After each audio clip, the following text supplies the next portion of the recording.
ini istrinya Fir'aun orang baik. Ada perempuan, suaminya Nabi, Rasul bahkan, diasuh, dididik, dikader, dibentuk kepribadiannya, dibimbing oleh para Nabi, para Rasul, tapi tetap bejat. Maka dalam Ibnu Adil tadi, nasab tidak bisa nolong. Ya kan? Itu coba dibuka di surat An-Najm 39-40.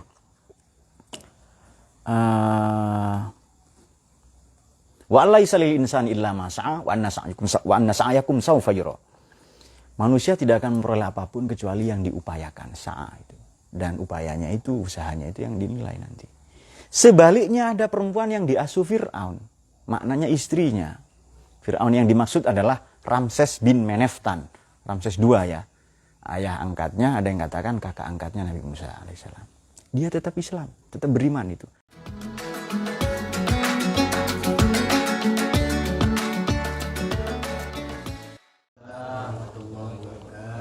Allahumma salli ala sayyidina Muhammad.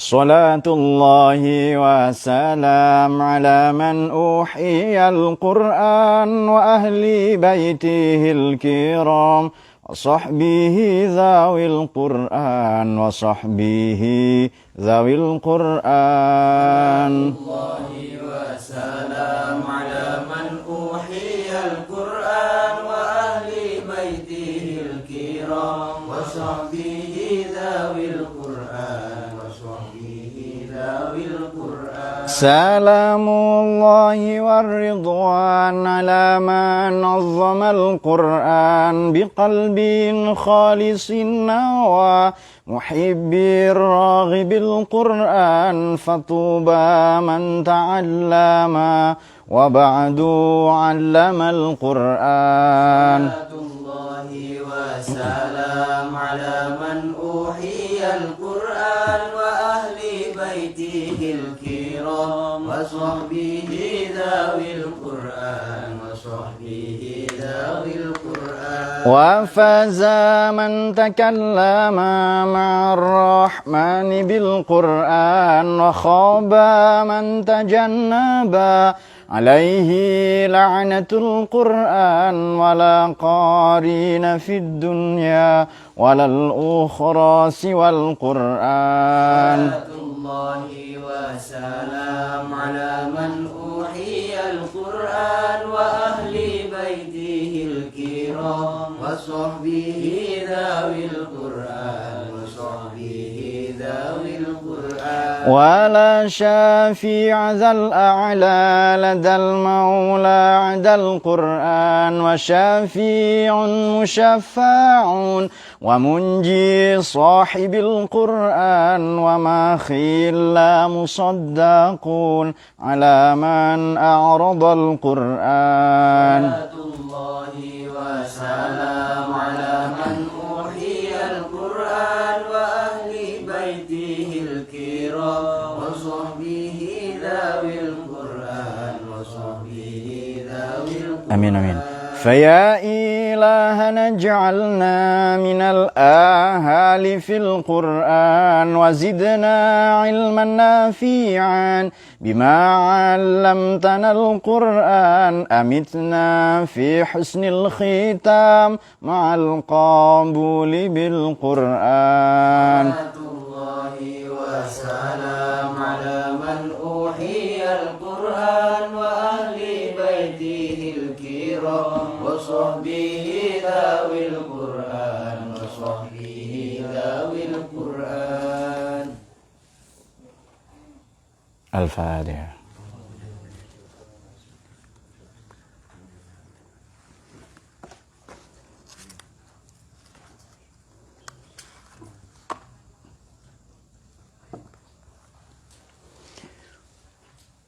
Bismillahirrahmanirrahim. Salatu wassalamu ala sayyidina Muhammad Rasulullah wa ala alihi wa sahbihi wa ala ba'd. Pada pertemuan yang lalu kita sudah mengulas cerita sejarah mengenai Sayyidah Maryam, Dewi Maryam atau Siti Maryam. Pada kesempatan berbahagia ini Siti Maryam masih akan disinggung. Saya akan baca surat Tahrim pada ayat yang ke-9 ya. Sampai terakhir ya, 9 sampai 12. Baik. Kemudian saya juga surat yang ke-66 akan menyampaikan kepada teman-teman yang secara tematik atau maudhu'iyat sehubungan dengan tema-tema mengenai perempuan di dalam cerita ini ya. Baik, mula-mula juga konsekuensi fikih, konsekuensi hukum ya. Bismillahirrahmanirrahim. Surat Tahrim ini saya singgung ayat pertamanya dulu ya. Dimulai dengan redaksi yang bunyinya ya ayyuhalladzina lima tuharrimu ma halallahu lak tabtaghi maradata azwajika wallahu ghafurur rahim. Wahai Nabi, lima tuharrimu, mengapa engkau haramkan segala apa ahla yang telah menghalalkan Allah siapa Allah laka padamu.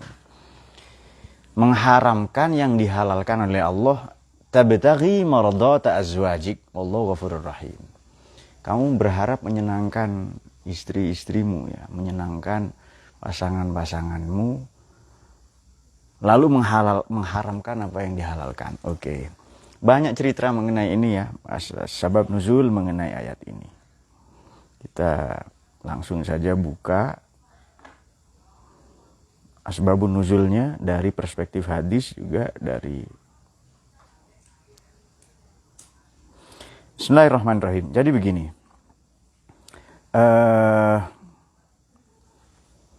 dahulu istri Nabi itu tinggal di sebelah masjid. Kemudian karena banyak, teman-teman mungkin supaya tidak salah paham begini, Nabi Muhammad ini, setiap Nabi itu revolusioner, setiap Rasul terutama ya. Beliau monogami, hidup bersama satu istri di tengah-tengah masyarakat poligam, di tengah-tengah masyarakat yang banyak sekali istrinya. Jadi beliau monogam di tengah masyarakat yang poligam. Perbuatannya disebut monogami ya, orangnya disebut poligam. Oke. Beliau monogam di tengah-tengah masyarakat poligam yang istrinya 10, 20, 100, 200, simpanannya, gundiknya itu orang Arab itu. Oke. Kebanyakan, apalagi mereka yang punya ya elit lah, aristokrat, entah di ekonomi, di politik, di kesusastraan ya, di kepakaran yang lain. Baik. Kemudian turun ayat pembatasan. Dulu di zaman Nabi Sulaiman juga, Nabi Sulaiman 1000 istrinya itu. Jadi kalau sehari itu 10 atau 20, nyampe ke istri yang pertama itu bisa nunggu setahun ya, atau hampir ya. Anda membayangkan yang aneh-aneh pastinya itu. Oke. Memang begini, hukum itu akan dikenakan pidana kepada seseorang setelah ada undang-undang yang mengaturnya. Hukuman pidana akan dikenakan kepada seseorang setelah ada undang-undang yang mendahuluinya. Sebelum ada undang-undang melewati atau menerobos lampu merah, ya orang bebas saja. Tapi setelah ada undang-undang, orang tidak boleh. Nah itu dia. Ini dalam hukum disebut asas legalitas. 2 sebenarnya prinsipnya ya, tapi salah satunya ini.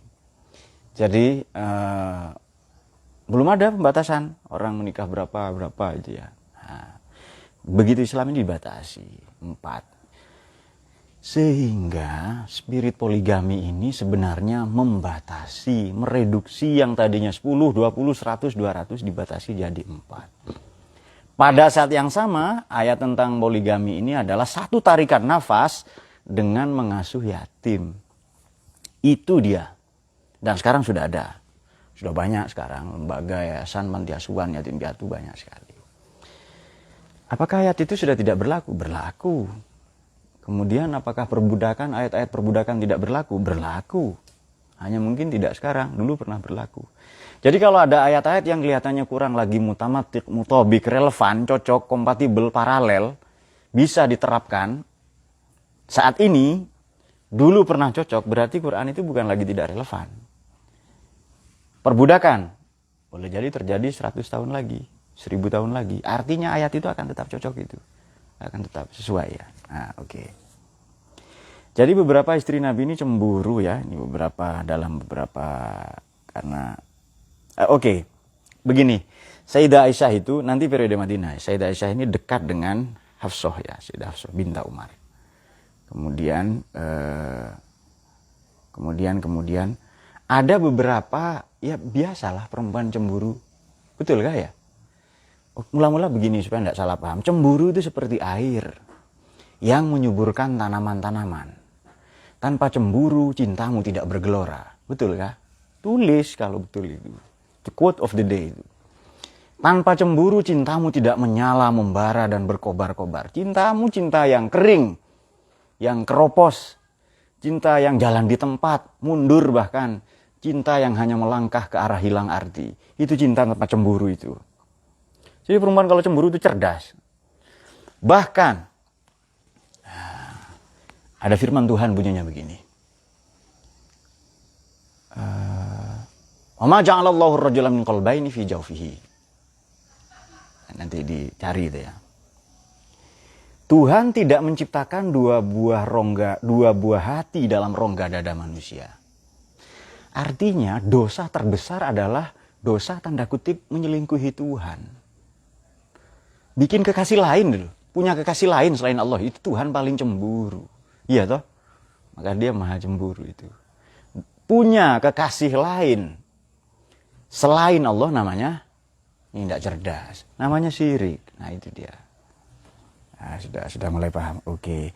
Jadi cemburu itu santai saja. Bahkan Tuhan pun maha cemburu ya. Salah satu ayatnya tadi itu. Ma ja'alallahu ar-rajula min qalbayni fi jawfihi.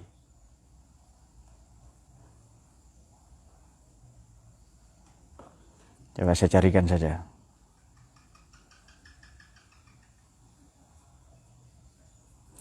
Di surat Ahzab ayat 4. Ma ja'alallahu li rajulin. Sorry, bukan rajula. Ya ilmuwan bisa salah kan. Kalau Quran jarang dibaca ya. Bismillahirrahmanirrahim. Ma ja'alallahu li rajulin min qalbayni fi jawfihi. Wa ma ja'ala azwajukum allati tudhahiruna minhunna ummat. Jadi Allah ini tidak menciptakan dua buah hati dalam rongga dada manusia. Kenapa? Kenapa? Satu hati saja orang bisa selingkuh kok. Iya kan? Oke, coba kita. Jadi walhasil singkat cerita begini, istri-istri Nabi cemburu. Lalu apa ya? Nabi itu dituduh oleh Sayyidah Aisyah dan Sayyidah Hafsah itu. Kok bau mulutmu tidak enak, bau badanmu tidak enak, begitu. Karena baru saja dari kamar istri yang lain. Nah, itu dia. Lalu Nabi marah tidak berbicara ke mereka. Padahal ahallah itu Allah menghalalkan berbicara, berkomunikasi, wa ashiruhunna bil ma'ruf, dan bergaulilah istrimu ya muasyarah dengan ma'ruf, dengan cara yang wajar, yang berbudi beradab. Oke. Kemudian cerita yang lain adalah ini kan kufratullah. Ini kan teguran untuk Nabi, betul kah? Tapi segera ayat-ayat teguran ini Nabi hanya ingin menyenangkan salah satu istri yang lain. Sayyidah Sofiyah misalnya, beliau perempuan Yahudi. Ayahnya bernama Huyai bin Al-Akhtab. Tidak masuk Islam. Jadi kalau Anda mengatakan walam tardo angkal Yahud, orang Yahudi tidak akan, walan Nasoro dan Nasrani tidak akan rela padamu Muhammad sampai kamu ikut agamanya. Istrinya Nabi ada yang Yahudi. Nabi hidup di tengah-tengah masyarakat Nasrani juga. Itu Yahudi yang mana? Jangan pukul rata ya. Oke. Ada firman Tuhan bunyinya begini, la tajidanna aqrabahum mawaddatan lil ladzina amanu alladzina qalu inna nasara. Akan kau temui orang yang penuh cinta kasih. Mawaddatan lil ladzina amanu, paling dekat cinta kasih akrab ya dengan orang yang beriman, yakni mereka yang mengatakan dirinya alladzina qalu inna nasara. Kami Nasrani. Pendeta yang mengakui kerasulan Nabi Muhammad adalah Waraqah bin Naufal, seorang pendeta juga, Nasrani juga. Jadi Nabi hidup di tengah-tengah komunitas masyarakat beda agama, itu sudah biasa. Kok sekarang kita anti pada yang beda agama, ya kan? Santai saja. Suatu ketika ada orang non-muslim, lebih tepatnya Protestan, meninggal. Kemudian saya ditanya kesaksian, Protestan yang mati itu dengan ekspresi ini kan ya. Sebab di sini ada di kecamatan sebelah kita ini di Gondang Legi, karena Kristen ditolak dimakamkan di situ, digali makamnya itu. Padahal sudah terpisah, lalu dipindah ke Lumajang. Itu fakta itu. Dari saja beritanya minggu-minggu lalu itu. Oke, saya ditanya, bagaimana Pak orang Kristen, orang Protestan itu meninggal, baik atau buruk, kafir atau tidak, saya tidak tahu. Saya tidak punya kuasa untuk mengintip kejauhan, kedalaman lubuk hati manusia, ya kan. Kalau Anda nanya dia orang baik atau tidak, saya jawab baik itu. Tapi dia kafir katanya. Minum apa dan minuman keras dan seterusnya lah itu. Baik. Kabair, dosa besar, berzina, durhaka orang tua, tidak sholat, minum minuman keras tanpa alkohol, namanya es batu. Kemudian macam-macam kan ya, dosa besar semua. Sudah. Kalau mati berhenti nggak dari dosa-dosa ini? Kalau berhenti dari dosa baik atau buruk? Selesai. Baik dia itu. Pendapat saya, tidak setuju, tidak apa-apa. Ini kan forumnya ilmuwan, negara demokrasi, boleh. Kalau mati masih kafir dia kah? Masih syirik, masih durhaka ke orang tua. Berhenti itu semua. Tapi nasibnya di surga atau neraka? Saya bukan panitia pembangunan surga, saya tidak tahu. Pembangunan pondok iya, saya terlibat itu ya. Tapi di pembangunan surga neraka saya tidak tahu. Nah itu dia, oke. Banyak orang begitu. Kafir, neraka. Oke, jadi singkat cerita Nabi ditegur ya. Ditegur, oke. Baik, kita bergerak segera ke ayat yang ke-9, sorry. Tentu saja ke-10 juga maksud saya ya. Oke. Bismillahirrahmanirrahim. Ya ayyuhan nabi jahidul kuffar wal munafiqin wa ghulud 'alaihim wa ma'hum jahannam wa isal masir. Perangilah orang-orang kafir dan munafik. Waghlud. Bersikap keraslah. Ini ya, terjemahan Departemen Agama. Ini saya tidak setuju. Bersikap keraslah alaihim. Ini saya tidak sependapat. Ini betul yang terjemahkan para ulama. Ahli tafsir juga. Tapi saya tidak sependapat. Ya kita akan boleh udah pendapat. Saya ilmuwan. Saya sudah periksa Quran itu apa dan bagaimana. Oke. Sudah, tidak usah. Santai saja. Waghlud 'alaihim wa ma'hum jahannam bi'sal masir. Ya ayuhan nabi, wahai nabi, jahidil kufar. Perangilah orang-orang kafir. Wal munafikin dan orang-orang munafik. Waghlud 'alaihim. Bersikap keraslah pada mereka. Wa ma'wahum. Wa ma'wahum jahannam, dan tempat mereka adalah jahannam. Masih terang ya? Sudah. Makasih. Tempat mereka adalah jahannam katanya itu. Wih, serem banget begitu itu. Coba kita buka tafsirnya. Langsung saja kita buka tafsirnya ya. Ya ayuhan nabi, ini saya membuka tafsir Al-Mawardi. An-Nukat wal Uyun ya, 450 beliau wafat.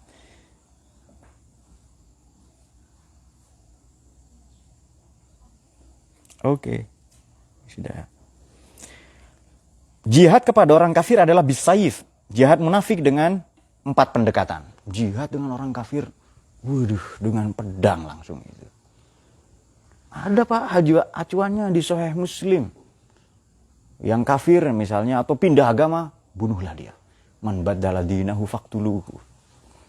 Jadi begini, ayat Quran itu ada 2 ya. Jangan lupa ada ayat musayifah, saif, ada ayat musalimah. Ini ulumul Quran sedikit. Ada ayat Quran ini, ayat-ayat ya, ada musayifah. Ayat-ayat ini bentuk jamak ya. Dan ayat musalimah. Musayifah, ayat saif, pedang, salim, damai. Ini ayat-ayat perang, ini ayat diplomasi politik, perundingan damai, ceasefire, gencatan senjata. Oke.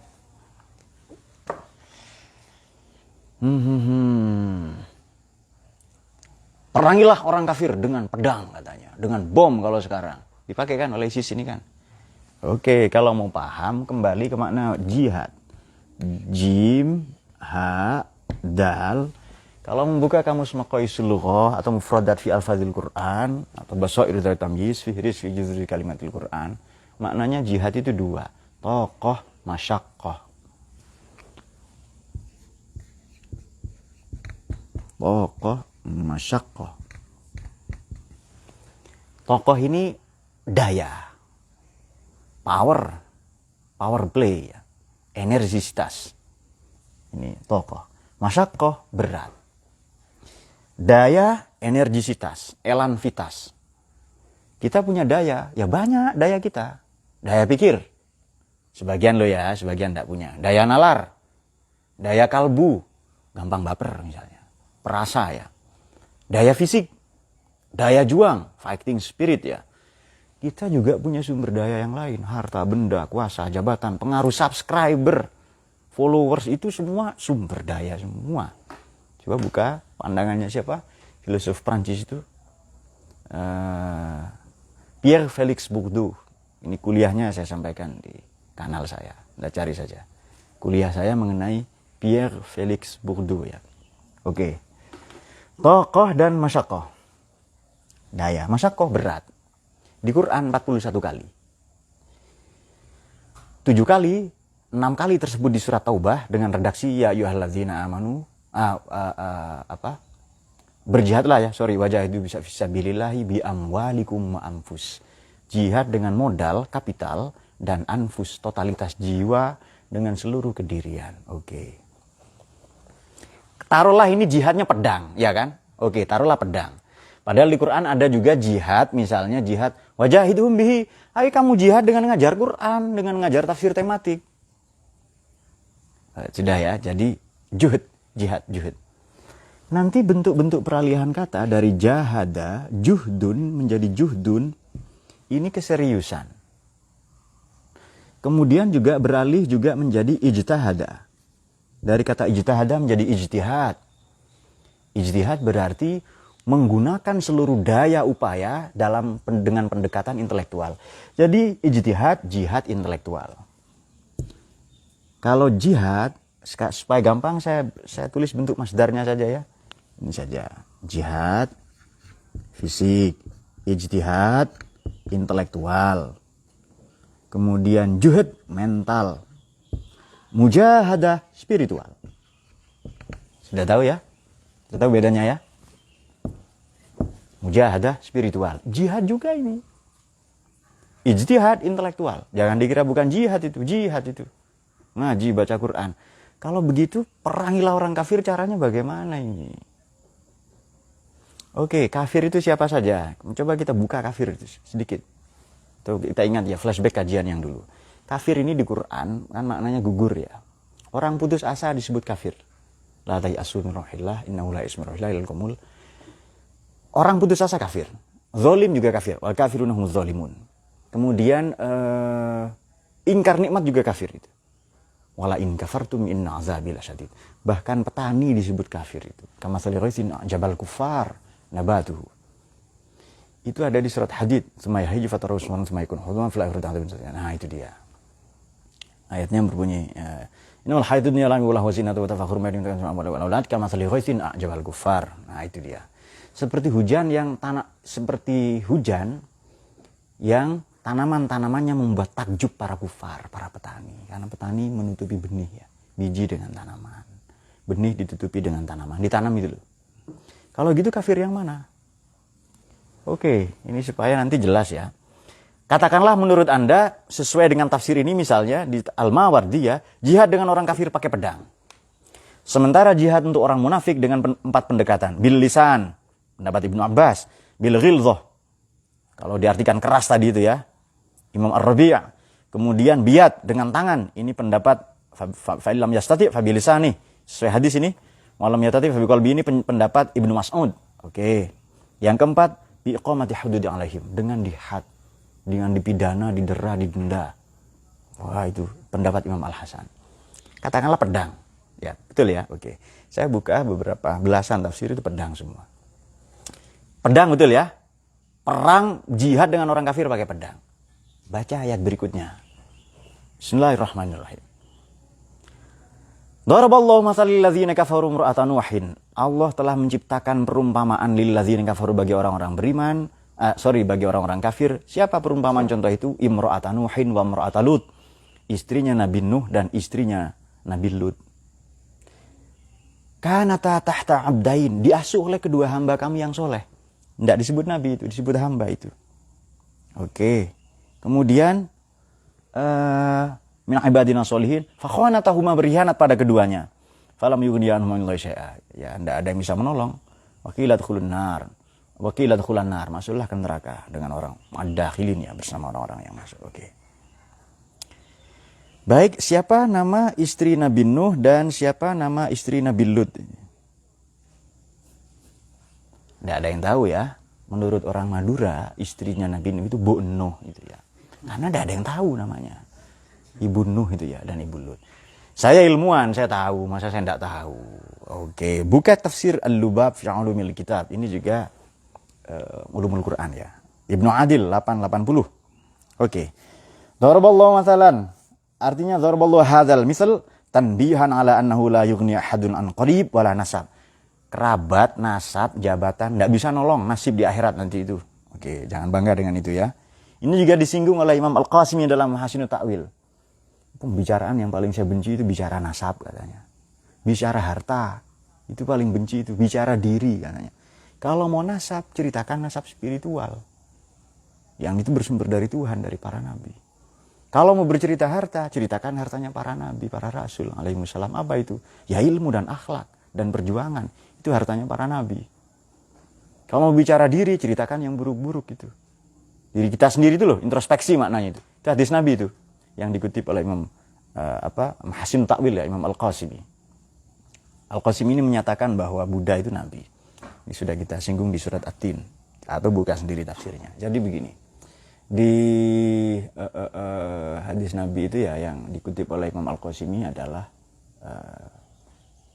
tuba liman syaghalahu aibuhu an uyubin nas. Beruntunglah orang yang sibuk mencari-cari kesalahannya sendiri sampai dia tidak ada waktu mencari kesalahan orang lain. Baik. Daraballahu matsal ladzina kafaru. Tadi kan jihad kepada orang kafir pakai pedang ya. Pertanyaan, istrinya Nabi Nuh dan Nabi Lut di tafsir ini ada, di tafsirnya Al-Lubab fi Ulumil Kitab Ibnu Adil. Idza faraqa bainahuma ad-din, kalau keduanya itu meninggalkan agama, wa kana ismu imra'atanuh walihah. Jadi bukan Bu Nuh, bukan. Walihah istrinya Nabi Nuh ya. Sudah tahu namanya sekarang kan.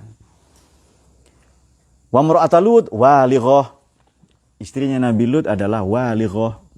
Ini pendapat Imam Muqatil. Ini istri Nabi Lut, ini istri Nabi Nuh. Oke. Jadi mulai sekarang jangan bilang lagi Bu Lut, Bu Nuh gitu ya. Tapi saya pernah ceramah di ya iseng-iseng lah ya di kepulauan di Madura ya, di Sumeneb, di Pulau Raas itu. Dan beberapa kepulauan kadang ke Kalimantan ya. Siapa istrinya? Kan beberapa yang Madura itu. Saya kan bisa sedikit bahasa Madura kan. Selain bahasa Jawa, bahasa Sunda ya. Dan bahasa asing saja. Oke. Siapa istrinya Nabi Nuh? Ada yang tahu, Bu? Ada yang tahu? Enggak ada. Ya Bu Nuh, ada saya itu. Ibu Nuh itu katanya. Ada yang tahu enggak? Ya sudah, ya Bu Nuh itu. Nah, mulai sekarang kita sudah tahu. Pertanyaan, apa dibunuh istri Nabi Nuh, Nabi Lut ini? Tidak. Dibunuh kah itu? Tidak. Udah ingkar, kafir. Bukan hanya kafir, munafik juga. Nifak juga. Coba baca ceritanya itu. Tapi tidak dibunuh. Oke. Juga tidak diceraikan. Keren gak itu? Nah, itu dia. Kadang sebegini peradaban kita ini tidak ramah kepada perempuan. Belum. Janda ya kan.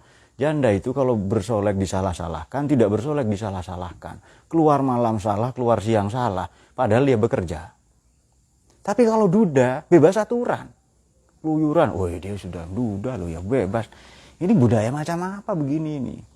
Ini budaya masyarakat kita masih cenderung bagaimana? Masih cenderung, masih ingat kuantitatif induktif ya. Seharusnya kalau mengacu kepada Quran itu kualitatif deduktif.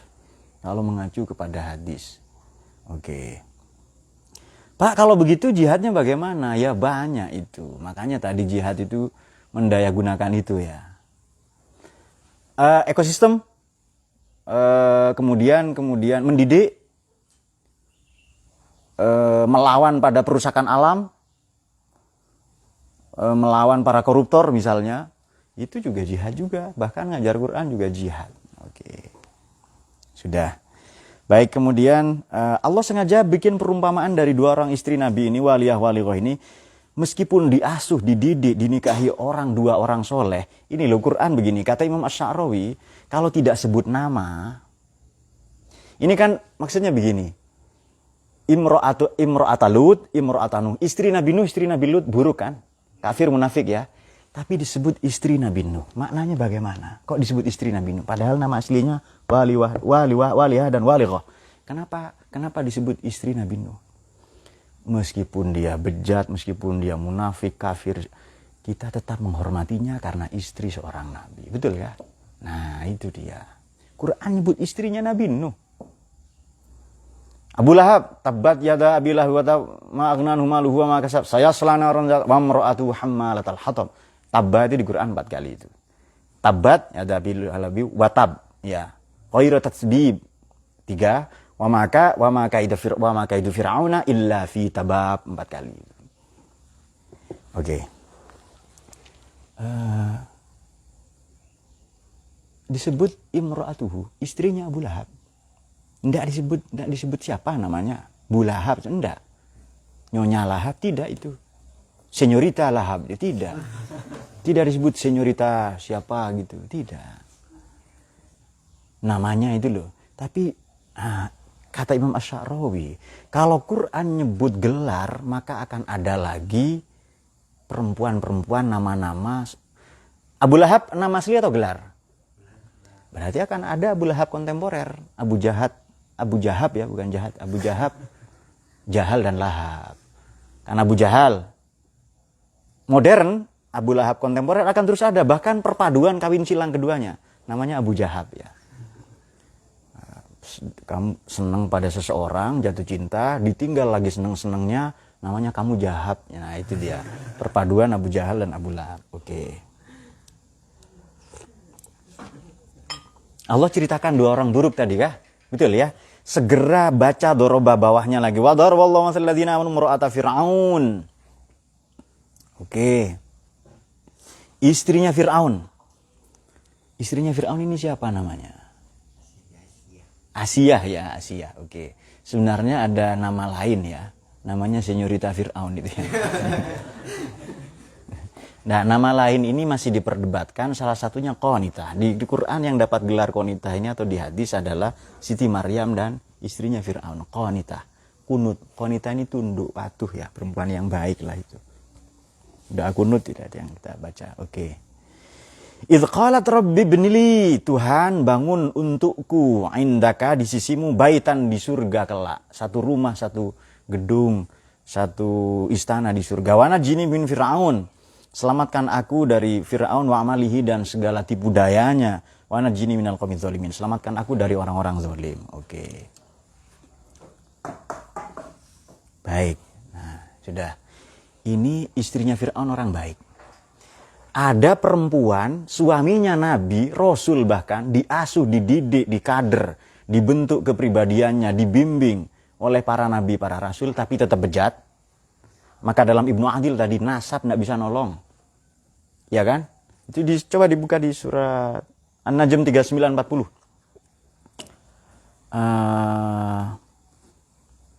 Wa laysa lil insani illa ma sa'a wa anna sa'yakum sawfa yura. Manusia tidak akan memperoleh apapun kecuali yang diupayakan, sa'a itu. Dan upayanya itu, usahanya itu yang dinilai nanti. Sebaliknya ada perempuan yang diasuh Fir'aun. Maknanya istrinya. Fir'aun yang dimaksud adalah Ramses bin Meneftan. Ramses II ya. Ayah angkatnya, ada yang katakan kakak angkatnya Nabi Musa alaihissalam. Dia tetap Islam, tetap beriman itu. Bahkan dalam Ibnu Hajar al-Asqalani ya, ini syarahnya Sahih Bukhari, Siti Asiyah itu Nabi. Istrinya ibunda Nabi Musa Nabi. Ibu Hawa, Siti Hawa itu Nabi itu ya. Oke, ada 6 perempuan yang Nabi. Jadi bukan Rasul ya, hanya Nabi. Baik. Ini kan rumahku seperti neraka, katanya Siti Asiyah itu. Tuhan kau bangunkan untukku rumah di surga kelak. Dia tidak bisa keluar dari situ. Kalau sekarang sudah demo itu. Ke Komnas HAM, Komnas Perlindungan Anak, Perlindungan Perempuan ya.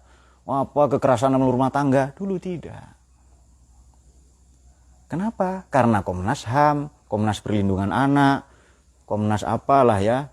Apa dan seterusnya itu Fir'aun juga yang punya. Jadi mengadu pun percuma, paham ya? Nah itu dia. Akhirnya tidak ngadu, diam saja itu. Selamatkan aku dari tipu dayanya dan orang-orang zalim. Jadi 2 perempuan dalam satu ayat, yakni istri Nabi Nuh, istri Nabi Lut. Sekarang 2 perempuan disebutkan, 2 perempuan baik dalam 2 ayat. Keren enggak Quran itu? Jadi 2 perempuan dalam satu ayat, perempuan buruk ini. Tapi 2 perempuan dalam 2 ayat di bawahnya. Itu kalau Anda cerdas itu Anda akan terkesima oleh kemukjizatan Quran. Wa Maryama ibnata Imran allati ahsanat farjaha. Dan satu perempuan lagi, Maryam alaihassalam ya, putri dari Sayyid Imran allati ahsanat farjaha, yang memelihara kehormatannya. Faraj itu maknanya lubang. Farji lubang kah? Farajan jalan keluar, lubang juga kah? Oke, maknanya furjah itu dari kata furjah, maknanya lubang. Oke. Jadi kalau ada donat ini kok punya furjah. Donat berlubang, kan ada pekerjaan konon melobangi donat. Dayat Maulana itu seneng ya. Nah. Ya ada alatnya melubangi donat itu, betul kah? Kalau berlubang donat nggak namanya? Bukan, kata orang sini utuk-utuk. Yang jual roti goreng depan itu kan. Nah, itu dia. Roti goreng yang ini apa? Utuk-utuk ya. Dan samping masjid itu, Masjid Baitur Rahman, sebelah kanannya itu kan ada kuc-kuc tahu, penjual tahu semua. Sebelahnya lagi aneka singkong. Wah, saya tertarik itu. Singkong keju, singkong macam-macam. Terus paling bawah ada bola singkong. Saya nanya sini, Mas, bola singkong mana? Ini. Jemblem. Oh, bola singkong itu S3 marketing itu pasti. Di Boston atau di Harvard itu. Nah.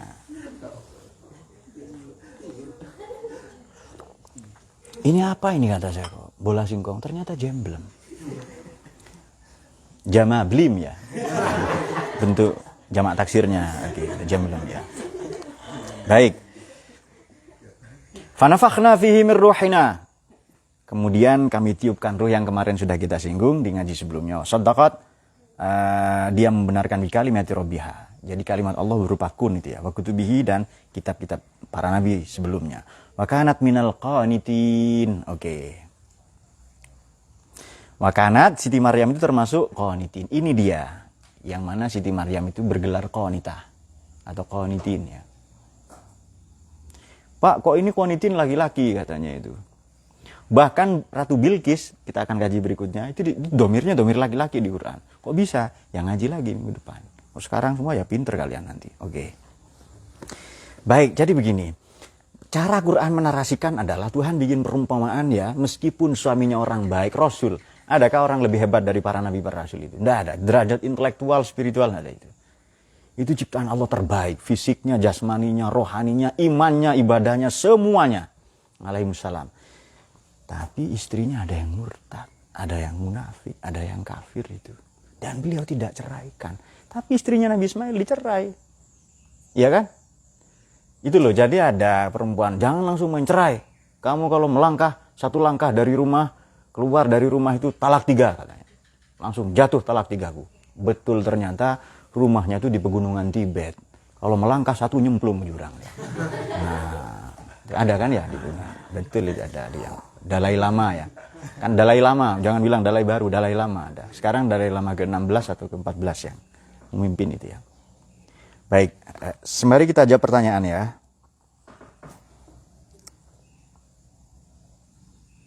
Dari Mas Ragil Pramana. Nanya, Anisa ayat 4 di situ kan diterangkan 2, 2, 3, 3 dan 4, 4. Artinya masa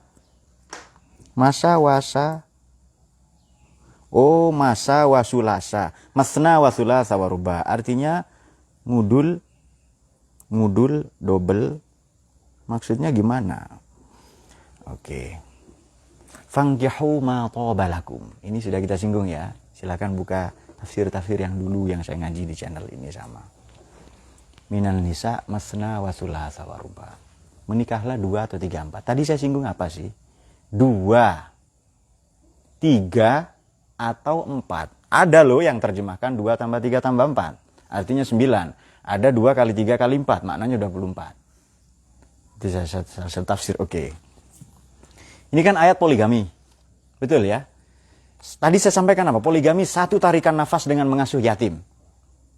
Mampu itu berbuat adil, mengasuh yatim, ngasih beasiswa sampai S3, mampu nggak? Fa'ilam ta'dilu fa wahidatan. Kalau nggak mampu 1 saja. 1 aja nikah dengan satu perempuan Anda kurus kok. Ya kan? Artinya Anda tidak bahagia gitu loh. Nah, sudah. Jadi maknanya 2, 3, atau 4. Silahkan. Tapi ini satu tarikan nafas dengan mengasuh yatim. Anak yatim ya. Ngasih beasiswa. Sekarang ada yayasan. Ada beasiswa macam-macam, banyak sekali yatim piatu. Jadi ayat itu, ini yang saya singgung berarti, tapi ada loh ya, kaum feminis menganggap ayat ini tidak relevan katanya. Di 26 negara poligami itu dianggap crime, bahkan extraordinary crime.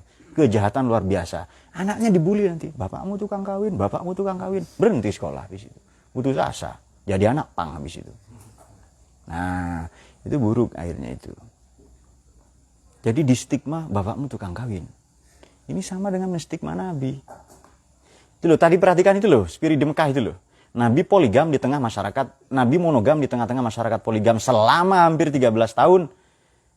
Sampai Nabi umur 53 nanti, baru nanti periode Madinah. Itu pun ya dengan janda, dengan perempuan-perempuan tua. Oke.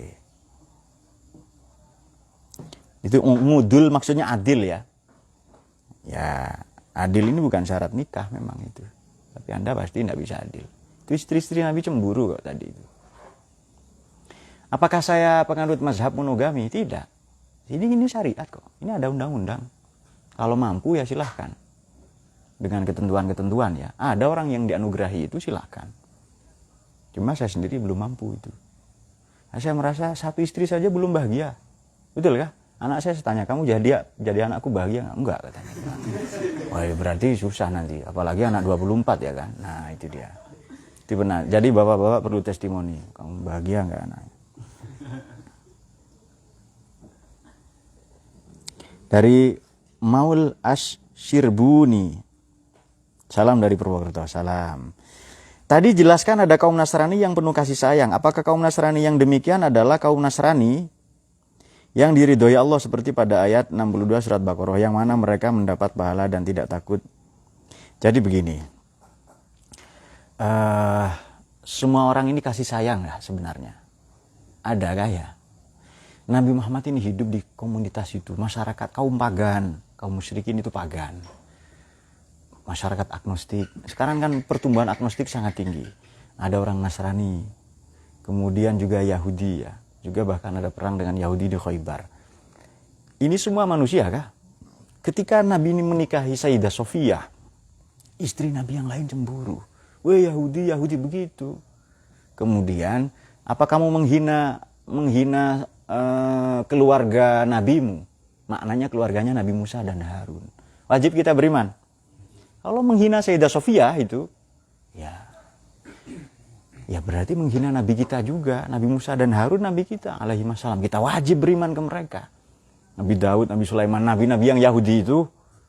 Makanya Yahudi ini bangsa, klan, agama, masyarakat, atau gerakan kembali ke Bukit Zion seperti dikemukakan oleh seorang ideolog bernama Theodor Herzl. Apakah itu? Di sini forumnya bukan bicara itu. Cari sendiri video saya banyak bicara itu. Nah, jadi setiap orang ini ada yang baik ya, ada yang baik. Kemudian begini, Nasrani ini kan pembela pembela Nabi Isa. Tapi sekarang bergeser Pak katanya. Injil sudah dipalsukan. Anda diketawain kalau ngomong ilmuwan. Injil ini palsu. Yang asli mana? Nggak tahu. Jangan ngomong. Betul kah? Di forum ilmiah begitu. Kamu penjual emas semua, emas kamu palsu. Yang asli mana? Yang asli cuma punya saya. Bagaimana caranya tahu asli? Ya Anda tahu pokoknya asli. Nggak bisa pokoknya. Anda diketawain itu. Bahkan oleh kadal, oleh rumputan, ya, oleh semut, kecoa, dan lain-lain. Indra Yusepa, sebenarnya yang diceritakan Quran mengenai Fir'aun itu khusus Raja Ramses yang tenggelam di dasar laut atau Fir'aun yang lain? Yang di Quran ini dugaan banyak semua ilmuwan mufassirin Ramses bin Meneftan atau Farao II. Fir'aun ini sebutan untuk raja-raja. Maka ada dua pendapat tadi yang dikatakan ayah angkatnya Nabi Musa alaihissalam atau kakak angkatnya. Itu dia. Satu lagi dari Madkur Ikhwan Ad-Dafki. Apakah kita diperbolehkan untuk menikahi wanita ahli kitab? Jika diperbolehkan, kalau bagaimana kriteria wanita ahli kitab di zaman sekarang? Ini pertanyaan klasik ya. Ini pertanyaan kuno banget ini begini ini. Kemudian apa syarat dan ketentuan untuk meminangnya? Serta apakah ada batasan syariat khusus dalam menjalankan rumah tangga maupun dalam lagi ibadahnya? Nikah saja sama orang Islam, Ahlus Sunnah wal Jamaah, NU. Bagus sudah. Santri keren lah itu. Nah, jadi begini. Tadi saya katakan ya, kalau menyimak narasinya itu lengkapnya begini. Ini banyak referensi ini. Jadi kan potensial katanya Maidah itu turun lebih setelah Al-Baqarah. Potensial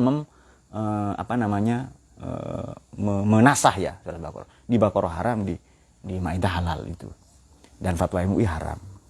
Tapi saya tidak terlalu ikut lah fatwa MUI itu kalau saya loh ya, itu pribadi ini. Ikut kalian ikut, bagus. Oke, jadi begini, Nabi Muhammad pernikahan dengan Sayyidah Sofiyah ini pernikahan politis, bahkan ada katakan ini nikah beda agama. Nah, siapa kemukakan? Banyak. Salah satu sejarawan Prancis namanya Émile Dermang M. Itu nulis buku La Vie de Mahomet. La Vida ini bahasa Prancis, Mahomet. Bahasa Inggrisnya adalah Life of Muhammad, sejarah hidup Muhammad, Sirah Nabawi. Life ini langsung, Life of Muhammad. Émile Dermang M ya. Dermang Heim. Orang Prancis nggak bisa ngomong gitu itu. Émile Dermang M katanya. Angel banget itu. Un café s'il vous plaît. Kopinya silakan ya. Iya. Tapi saya tak bisa loh ya banyak bahasa. Hanya bahasa asmara itu saya tidak paham. Kedipan mata istri, kemarahannya, kadang sikapnya yang manja, itu sampai sekarang saya tidak paham. Ini apa? Ini mana kamusnya? Sulit saya pelajari sampai sekarang. Padahal saya ngajar psikologi loh ya. Saya ngajar psikologi. Saya juga sarjana ilmu komunikasi ya kan, selain sarjana filsafat, sosiologi macam-macam. Saya juga sarjana ilmu komunikasi. Sarungan jasan kemana-mana. Nah ini sudah menurut Quran boleh. Cuma sekarang apakah ada ahli kitab seperti itu? Ini ahli kitab ini kajian yang sangat luas. Kemudian syaratnya bagaimana, meminangnya bagaimana. Saya pernah cerita mengenai pernikahan Nabi dengan Siti Khadijah ya. Di channel ini juga sama. Jadi pernikahan itu bagaimana? Zaman dulu, satu perempuan digauli 20 orang laki-laki. Hamil, bunting, macam-macam dia. Kemudian tunjuk, ini siapa ini gejalanya? Dayat. Ini siapa? Yusron misalnya, Yusron. Dulu begitu. Ada yang dilempar, ada yang diundi, gitu ya. Jadi nikahnya nggak memanusiakan banget. Ada yang telanjang di depan Ka'bah. Nah, Sayyidah Khadijah dengan Nabi ini dilamar si Nabi itu. Dan itu yang terjadi sampai sekarang. Maka nikahnya para Nabi ini pernikahan terbaik. Ya dilamar, datang ke orang tuanya gitu. Ya tidak langsung ketemu di Facebook saja, di media, tidak, tapi dilamar baik-baik ya. Nah oleh karena itu ini kan rumit ini. Nikah itu apa sih tujuannya? Ibadah. Versi kalian ya pesta seks itu saja. Nggak usah repot-repot. Ya ibadah sudah. Tapi kan boleh itu kan? Ya sudah ibadah. Sodako pak, ya sudah sodako. Revolusi. Jadi malam pertama ke istrinya, revolusi. Ya. Sudah apapun itu kan untuk meneruskan keturunan, ada yang membela agama dan negara dan seterusnya lah, sudah ibadah lah katakanlah itu. Oke. Sudah. Nanti kalau beda agama ini rumit. Aturan ibadahnya potensinya untuk retak itu. Coba baca buku sosiologinya Kurt Acton, sosiolog Amerika. Setiap perbedaan itu manifestasi dari konflik ya. Perbedaan sekecil apapun ini manifestasi dari konflik dalam bentuknya yang lunak, soft conflict. Kalau tidak dikelola menjadi hard conflict, konflik dalam skala besar. Beda cara makan, kemudian beda cara ngorok misalnya. Beda jam tidur itu bisa tukaran apalagi beda agama. Nah itu dia. Dan pernikahan-pernikahan beda agama itu dalam sejarahnya itu banyak yang buruk gitu, banyak yang gagal. Apalagi artis, nggak usah ditiru, artis kok.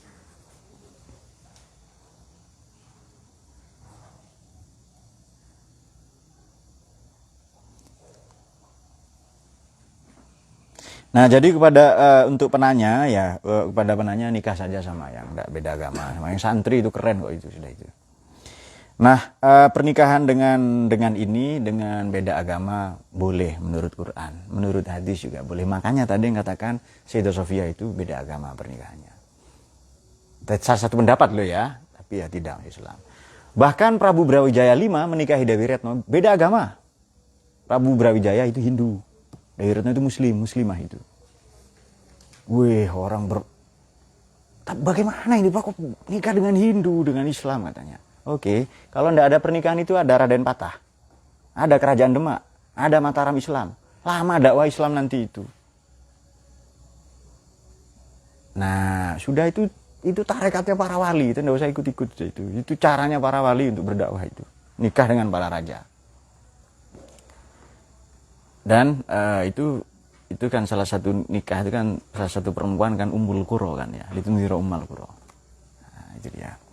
Jadi nggak usah di luar sana, di Indonesia juga ada yang nikah begitu itu. Nah, kriteria ahli kitab di zaman sekarang seperti yang ditanya saya nggak tahu. Kriteria ahli kitab yang sekarang loh ya. Itu saya tidak tahu seperti apa ahli kitab zaman sekarang. Cuma kalau sembelihan ahli kitab banyak yang katakan boleh. Datang ke Nasrani, Yahudi, boleh itu. Ahli kitab ini dikatakan Yahudi Nasrani saja. Oke, itu agama Semit. Apakah Hindu bukan ahli kitab? Ya, kitab itu ada 124 dalam Tijanud Darori itu. Kitabnya Allah pada para rasul itu. Hanya yang wajib kitab ini 4. Kalau begitu banyak agama yang tidak kita tahu kan?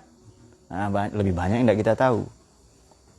Dalam buku atau kitab Tijanud Darori 124 kitab. Yang wajib kitab ini hanya 4 itu. Bagaimana itu?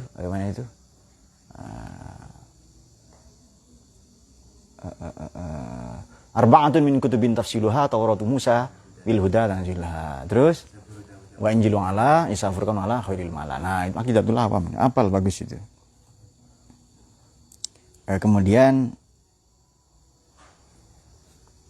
sudah ya. Nah, jadi kepada Mas siapa tadi, Mas Madekur, ahli kitab zaman sekarang saya tidak tahu seperti apa.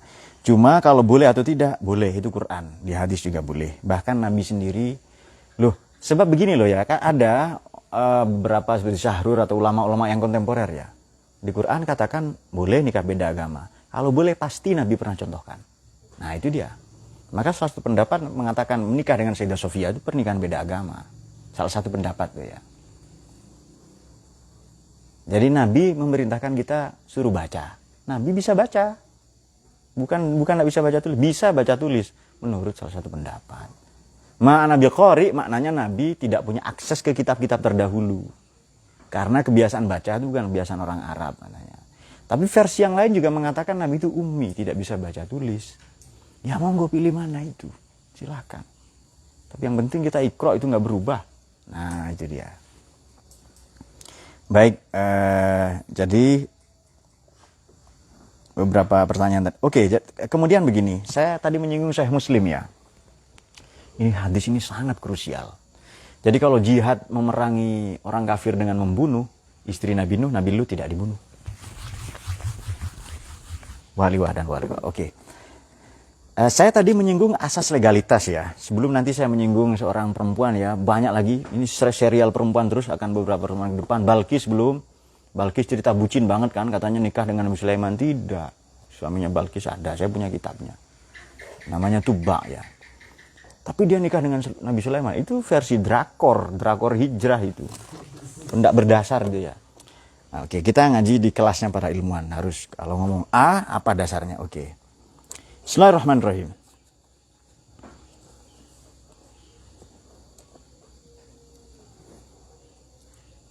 Walaqad hamad bihi wa ma bihi laula rabbuna rabbih ya. Ya sama-sama tertarik sama macam-macam ya. Kemudian wastabaqal bab wa qaddat qamisuhu min duburin wa alfaya sayyidaha ladal bab. Wastabaqa saling berkejar-kejaran menuju pintu, diseret dari belakang, sobek itu. Kemudian sayyidaha suaminya ada di muka pintu ladal bab. Qalat ma jazau man arad bi ahlika su'an. Apa balasan suamiku, ayang papi? Apa balasanmu untuk anak yang menggoda mau mencelakai istrimu ini katanya? Illa ayyus jana aw azabun alim. Ya. Masukkan penjara atau diazab yang pedih.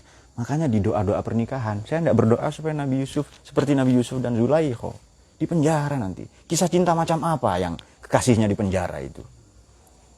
Apa Anda mau sebucin itu kisahmu, ya kan? Kita mau bahagia, Pak, mau layah-layah bareng, bersantai, ya kan, liburan ke planet Jupiter misalnya. Kita mau bahagia begitu. Masa di penjara? Nah, juga supaya seperti Nabi Sulaiman dan Ratu Bilqis, mereka bukan suami istri. Itu hanya surat, ya kan? Hanya surat, kapan-kapan kita bahas ya. Jadi, Nabi Sulaiman innahu bismillahirrahmanirrahim. Allah ta'ala alayya wa tuni muslimin. Itu dianggap surat cinta. Itu ultimatum perang. Menyerah, kalau enggak saya perangi. Itu bukan surat cinta itu. Jadi situ loh orang yang menganggap, suratnya Nabi Sulaiman, surat cinta. Bucin ya. Drakor hijrah. Oke. Qala ya radna nafsi wa syahidun min ahliha in kana qamisu. Qamis ini diulang 6 kali di Quran. Qamis, gamis ya, logat Yaman. Bahasa Belanda Portugis, kamica, bahasa kita kemeja. Qamis. Taqammaso menggunakan kemeja. Tasawwafa menggunakan kain wol, jadi menjadi tasawuf. Tasawwafa ya tasawwafu, tasawufan. Sorry. Jadi taqammaso pakai kamis, pakai gomis, gamis, qamis. Bahasa Jerman, bahasa Portugis dan Belanda, kamica. Bahasa kita kemeja. Ya seperti kalian pakai ini, gamis namanya. Kalau yang panjang ke bawah, Pak, daster. Motif polkadot. Dan saya laki-laki tidak seneng pakai daster itu. Anti Arab. Bukan. Jubah. Pendeta kemarin yang acara Haul Gus Dur itu. Katolik. Pakai jubah. Apa Anda mau tiru itu? Nasrani lebih lama kan dari Islam kan ya? Lebih tua kan? Jadi katanya, barang siapa niru satu kaum ya, maka dia termasuk mereka. Bagaimana itu? Mantasyabbaha. Hadisnya hafalnya itu tok. Saya ribuan hafal, bukan itu saja ya kan? Mantasyabbaha biqaumin fahuwa minhum itu. Waduh, nggak boleh niup trompet katanya. Kemudian apalagi ulang tahun nggak boleh tiup lilin. Ya sudah tiup kompor ya kan. Aneh-aneh kan kadang orang itu. Tapi ya kita menghadapi masyarakat yang begitu. In kana qamisu qudda min nubin fakadzabat wa minas shadiqin. Ini kapan-kapan kita ulas. Jadi begini, ini asas legalitas. Dulu anak angkat ya boleh masuk ke kamar ibu angkat. Yusuf sini pijitin mama, nak pijitin mama. Mama capek. Ambilkan balsem itu katanya. Mereknya apa lah ya? Mereknya Ramadan. Ada titiknya, kalau ndak ada Ramason ya. Ambilkan balsem Ramason dan dipijitin. Ternyata ibunya punya niat lain. Nah, itu belum ada undang-undang yang mengatur itu. Itu asas legalitas ya dalam sudah. Tadi ada hadis begini yang saya singgung. Ternyata eksekusi misalnya, perangi dengan pedang. Istri nabi-nabi enggak dipedang, enggak diperangi itu. Jadi bagaimana? Di Sahih Muslim ya, di bab jihad itu ada. Man baddala dinahu faqtuluhu.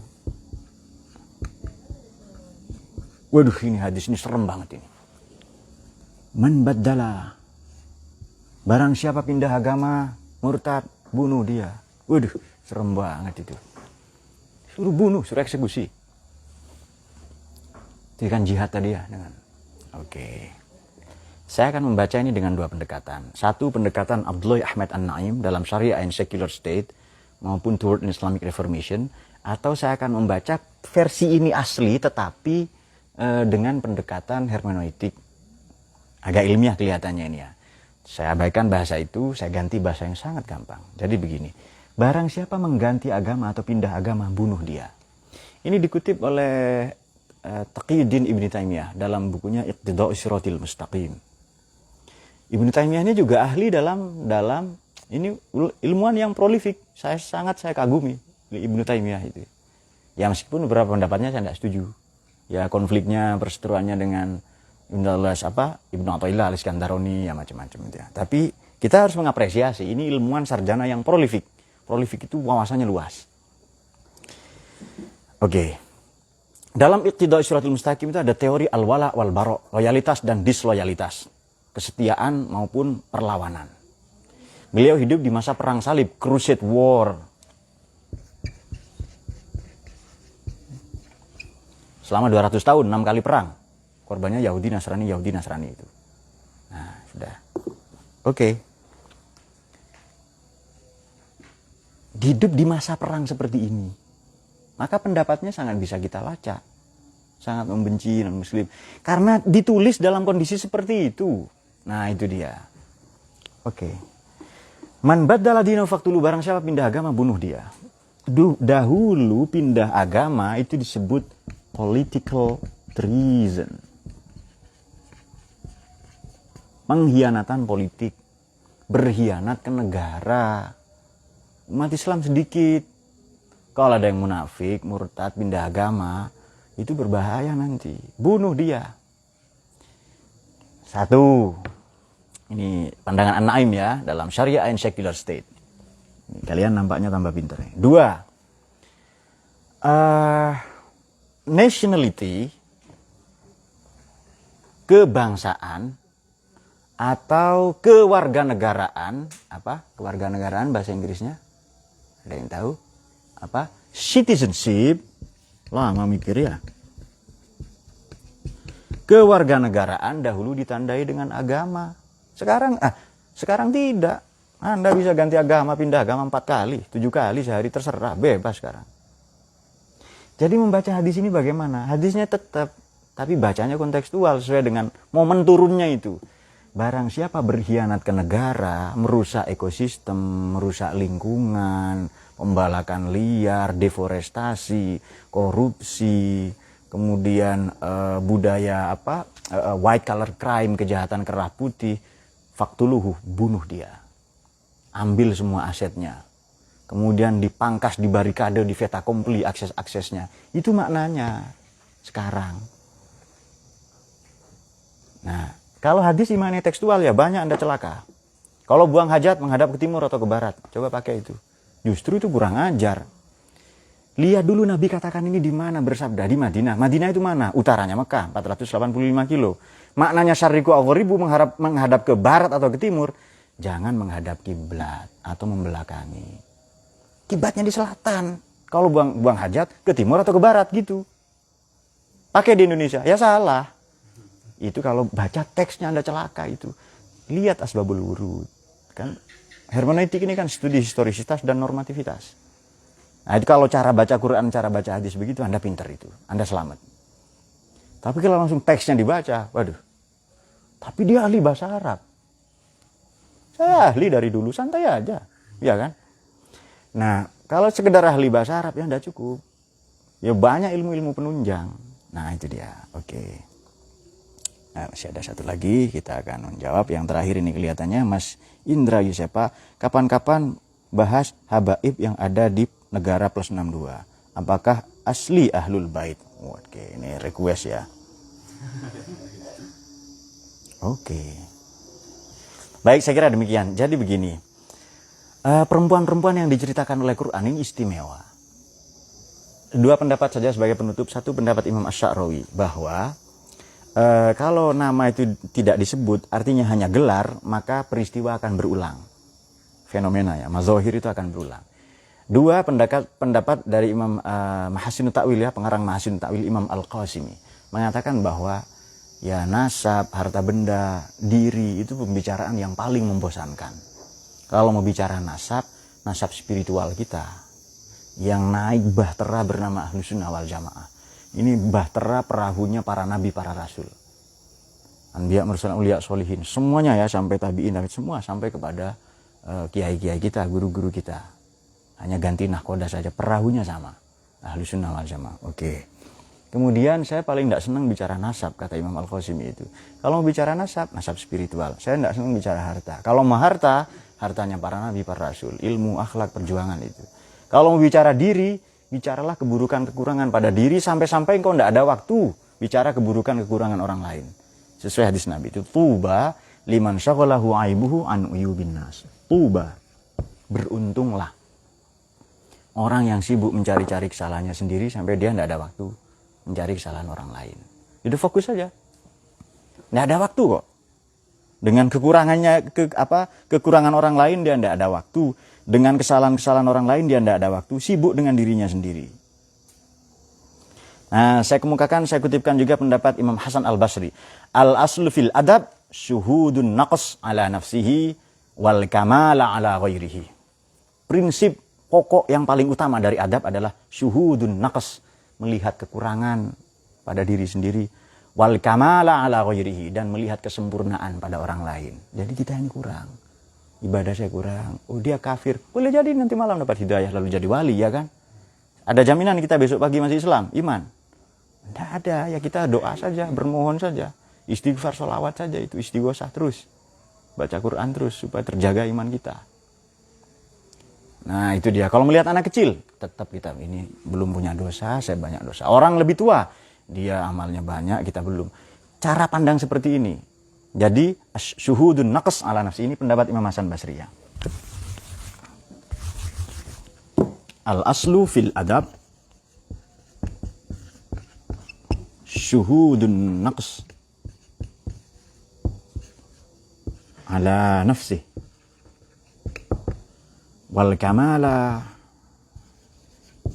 ala ghairi. Jadi pada diri dilihat nakesnya, kekurangannya. Pada orang lain dilihat kamal, kesempurnaannya. Selesai.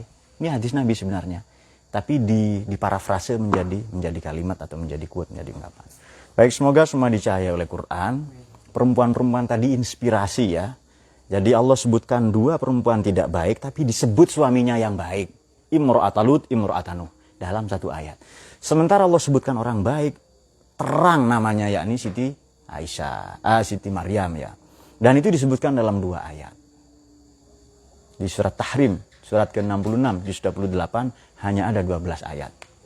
Ini salah satu surat favorit saya ya. Kalau surat favoritnya Burhan, di belakang kan surat Al-Mumtahanah atau Mumtahinah. Perempuan-perempuan yang diuji ya. Ternyata tetangga desa sini-sini aja itu. Allahumma arhamna bil Qur'an waj'alhu lana wa nuran wa huda wa rahmah. Allahumma zakkirna minhu ma nasina wa 'allimna warzuqna tilawatahu ana al-laili wa atrafan nahar waj'alhu lana. Allahumma fi'la wa mitarik. Assalamualaikum warahmatullahi wabarakatuh.